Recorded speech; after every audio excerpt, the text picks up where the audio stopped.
But this is the razor's edge that we're talking of. Yeah. From the point of view of the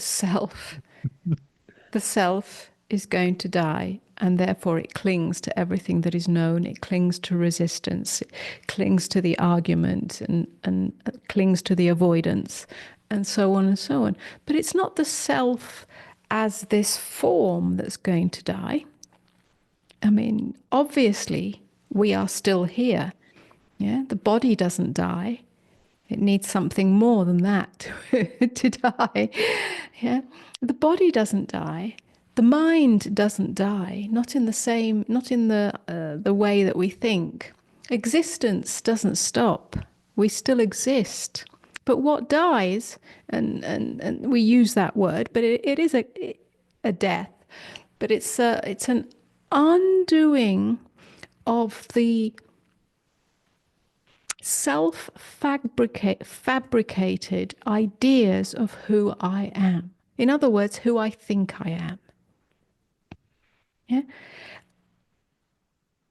These are all mental constructs and emotional constructs, or emotional strategies to uphold those mental constructs. These come undone, and these are like prison bars through which we experience life, and have got so used to those prison bars that we can't even see that they're there. But in this death that we're speaking of, in this undoing that we're speaking of, those prison bars come to be seen, if you like, at least experienced energetically, as the prison bars. And it's only in freedom, the freedom of clear seeing, the freedom of pure seeing, the freedom of the whole structure of self, or at least some structure of self, coming undone, that we realize that those prison bars were ever there in the first place. That's why you can't really speak to the self.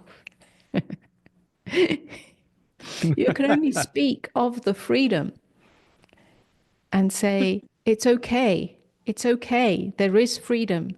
So it's not a painful death. It's a beautiful death.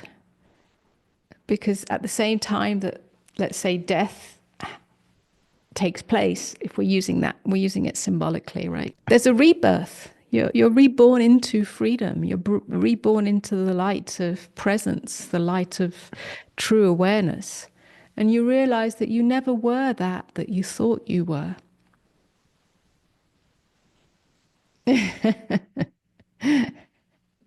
I was never the victim that I thought I was. I didn't really even know that I was operating as the victim until the prison bars came undone. I mean, there was a kind of sense. I mean, I'd done so much psychological work, so I kind of was familiar with my sort of internal constellation, if you like. And I always felt powerless, small, and everything that results from that, yeah, whether it was in the world or in relationship or having a voice or any of that. So it was always my kind of core story that I wasn't, that I was small. I had no power. I don't mean power on a worldly level, but I didn't have that either. But internally. And this was really being a victim. It was a victim identity. I was at the behest, if you like, of life, and not just of life, of God. So then there's the attempt to earn my brownie points so that I could be loved by God and by others, or whatever it might be. And so this was just an ongoing, if you like, situation that drove my life, but not knowing anything else. But it's only when the prison bars came undone, or I saw them for the illusion that they were, that whole thing just vanished. It just vanished. And I experienced life completely differently. Completely differently. The whole idea of a victim was laughable.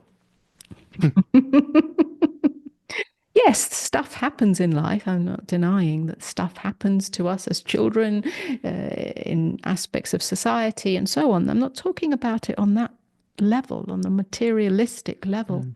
Talking about it internally as an energetic sort of knot that drives many, many people.